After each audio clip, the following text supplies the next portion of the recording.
Hi, everyone. I'm Dr. Anita Wong. I'm a board certified emergency medicine physician and a fellow in anti aging metabolic functional medicine. I practice practicing preventative medicine, preventative aesthetics, and as an ER doctor, I have seen people at their worst, and now I'm preventing people from becoming their worst. I focus on resilience on the immune system, restoring energy, better intimacy, strong core, anti-leaking, and anti-sagging. So working in the ER, I would hear many things. And that's how I ended up developing my practice and coming here. And one of the things that I would hear is, golden years are just not golden. And the pain of arthritis, how it was limiting their quality of life, the need for a cane or support or a walker or wheelchairs, limiting their ability to travel and enjoy things, um, inability to exercise, and then it was just a vicious cycle. They wouldn't exercise, they wouldn't get healthy, they couldn't get healthy because they couldn't exercise, and just all the pain and the agony. So about roughly 27 million people, or Americans actually, over the age of 25 have degenerative joint disease or osteoarthritis. And so 14% of that group, in that 14% of the population in that age group have some this. And people just think of it, that it runs in their family or destined to have it. And not necessarily that. It is the wear and tear and the progression of the body attacking the cartilage. So anything that is affecting the cartilage, which is the covering at the ends of the bones, it's like the brake pad or the cushion around the joint. And it can be any of the joints, usually the spine, upper and lower, the neck, the hips, the knees, the hands, the fingertips, the thumbs. And so it's the wearing away of that. It doesn't have to be worn away. So if you are real heavy into sports and had wear and tear or have repetitive motion and you're wearing that away and you don't have a great diet and have inflammation and you're just not restoring the cartilage, you're going to have some of that. So some of the symptoms of degenerative joint disease or osteoarthritis, more of the wear and tear, the wearing away of the cushion of around the joint, is depend on your inflammation, right? So if you're so I always tell people I use if you're having more pain, so it comes and goes, right? So it's not consistent. So if you have a flare up one day, better on another day, you can think about 4 days back. What did you do? What was different? As I have one joint on my great toe, and it was traumatized from after surfing, and so it popped through. And so I know that if I've been eating more sugar, not sleeping well, not doing everything, have a culmination of things, I just know that joint flares up and is irritated. Okay? So you can always use that as your guide to make sure that's your accountability to staying healthy. Right? So some of the other symptoms are going to be stiffness in the morning, getting out of the bed, being stiffness, just having difficulty, troubles moving, having more pain and inflammation around your joints, difficulty just doing daily tasks like getting dressed, walking, reaching for things, squatting. If you're having hip pain, it can be referred to the groin. It can be the inner thigh, your glutes, or the knees, your butt area, the knees. And if you have degenerative joint disease, you can develop small spurs on the knuckles, and so your knuckles get bigger, so you can see the deformity of that. The height of your spine can also get lower. Stiffness of the neck and the lower back, things like that, are some common things of arthritis that people know about those symptoms. What are the causes? So I kind of mentioned about the wear and tear, if you've had trauma, things like that. So wear and tear would also be if you have too much load on your frame, so you have excess weight, or it's just more than the joints can bear, and that's just going to be chronic. If you're misaligned, you have flat feet and you don't engage and your muscles are offline, you can just cause little tweaks that are just making the use of the joints not proper. So you want to get those alignments and get proper in that. Um, the other thing is your diet. How well is your microbiome? So there, Preventella histicola and Colicella are some of the bacteria that has been studied and found in mice that is preventing and decreasing arthritis. And so we know that certain bacteria is more protective and preventing you from having arthritis. So just so it may not be more familiar, or if you have familial changes or genetic mutations, but having also a poor diet can just really create that problem. So, the cartilage is that smooth end at the end of the bones, and you have the synovial fluid that just helps bathe everything and move everything around. And so it tends to be in men. So if men get it before the age of 45, women tend to get arthritis after the age of 45. I also mentioned the repetitive movement, and then your genetic propensity for cartilage and collagen development, deficiencies in that, and just your genes may be, prone to that. But the gene doesn't have to be turned on. You can flip it on or flip it off. So you want to make sure that you do the right things so you don't flip that genetic or familial propensity to have that. So what should you do? What are the things you should do for arthritis? Well, you should stay active, right? You can, if you don't move it, you lose it, right? Is that what they say? So strength training is really important. Stretching is important. Keeping the body parts moving, lower your inflammation, being flexible, extending your range of motion, just so that you get that synovial fluid that just flows throughout the body. So you want to strengthen the muscles above and below the joint. So when you do that, you prevent that load that's going on in that joint.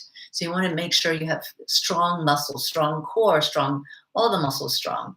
And aerobic, you want to do aerobics because it improves your blood pressure, improves circulation, decreases inflammation, keeps range of motion. You want to keep your range of motion going, the joints flexible, they'll be more comfortable. So walking, swimming, those are good activities, right?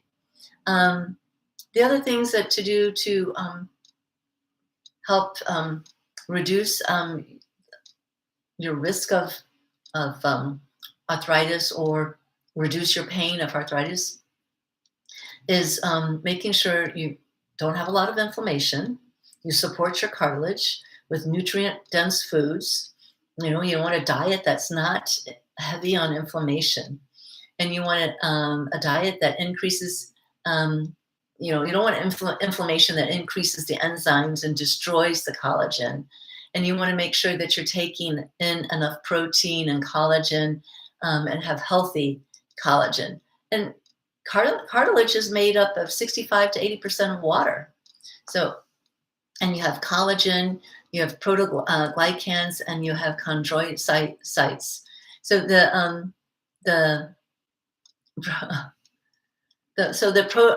proteoglycans is a type of fibrous protein that's the building block for the skin and the tendons and connective tissue. It's kind of like if you take a trampoline and the trampoline just is stationary.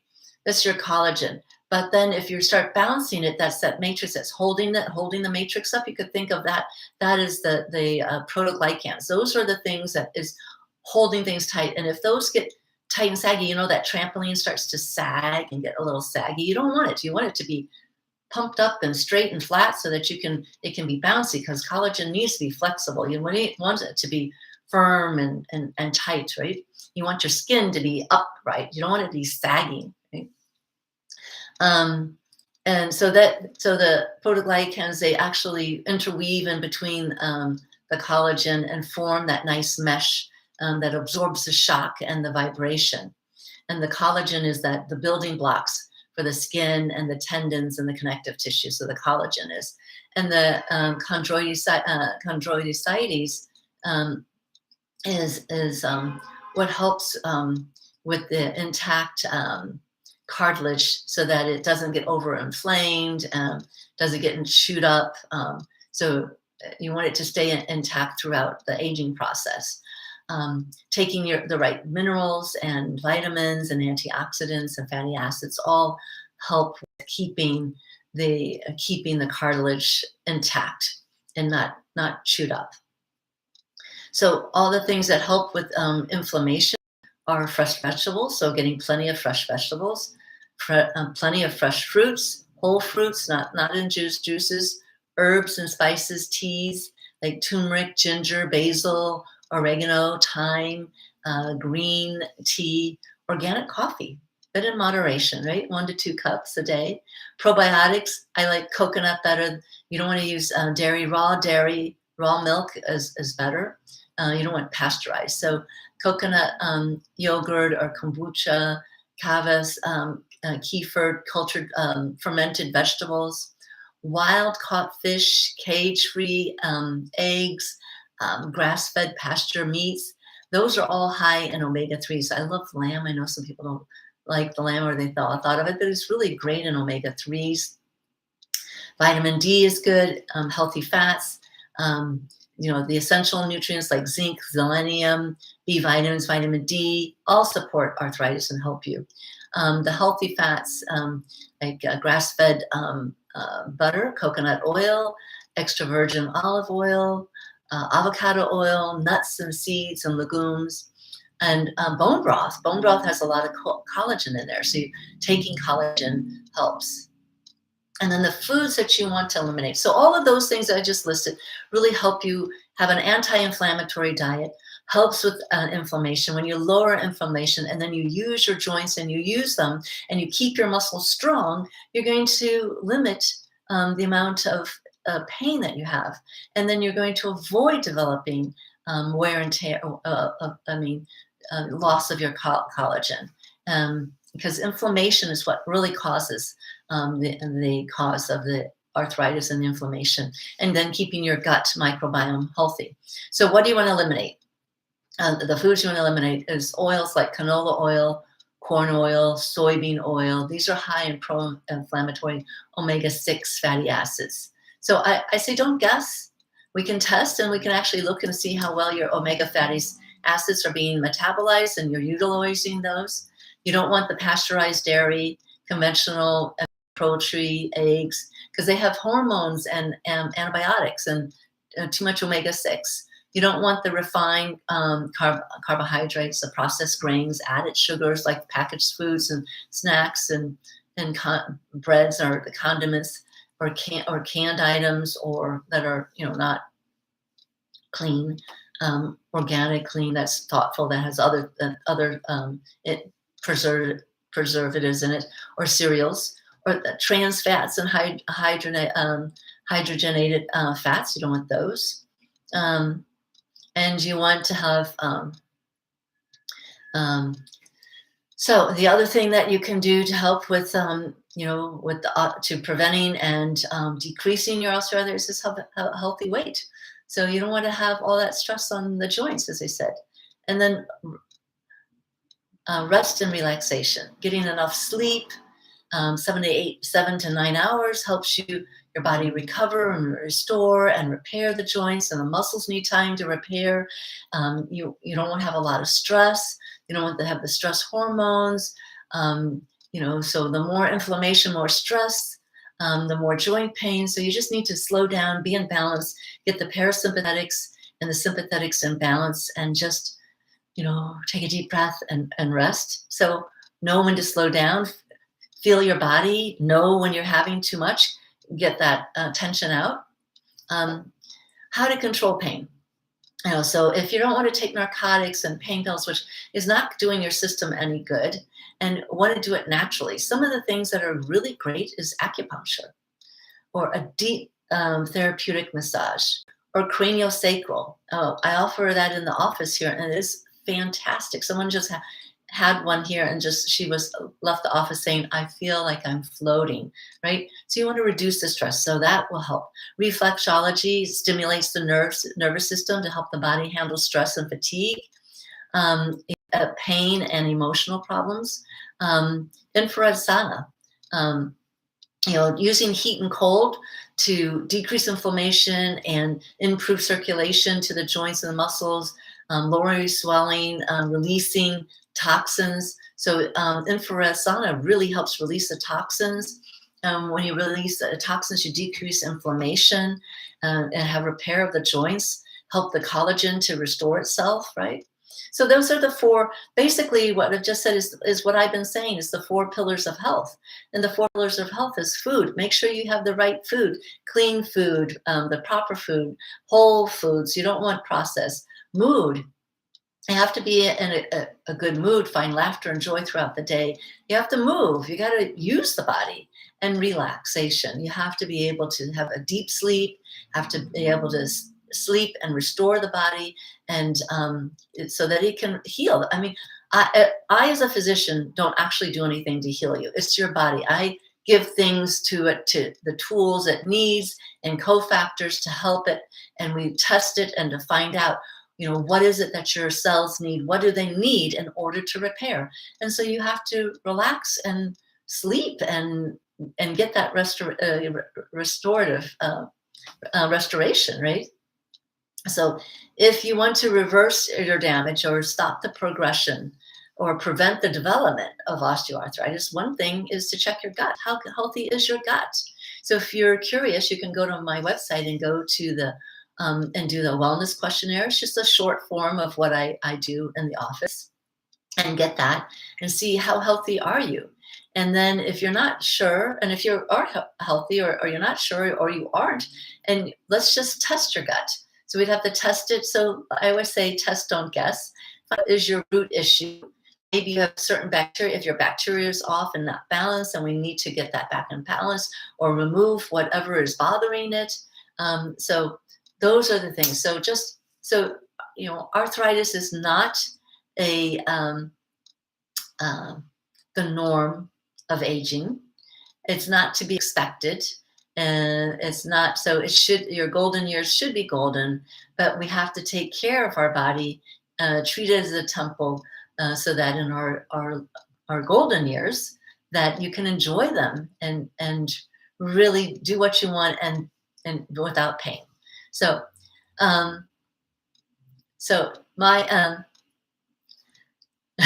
so my goal is to improve quality of life and the optimal health and vitality to the very end. So if you find this information helpful, please share it. Please pass it along. I just want to help as many people as possible. Consult your doctor before you make any changes. And I'm happy to work and be collaborative with your doctor. As much, and you can think of me as a subspecialist in optimizing your health, an inflammologist, decreasing the inflammation, your subspecialty in wellness and health, and how do you get there, your MD coach on health and helping you on what nutrition, what steps to do.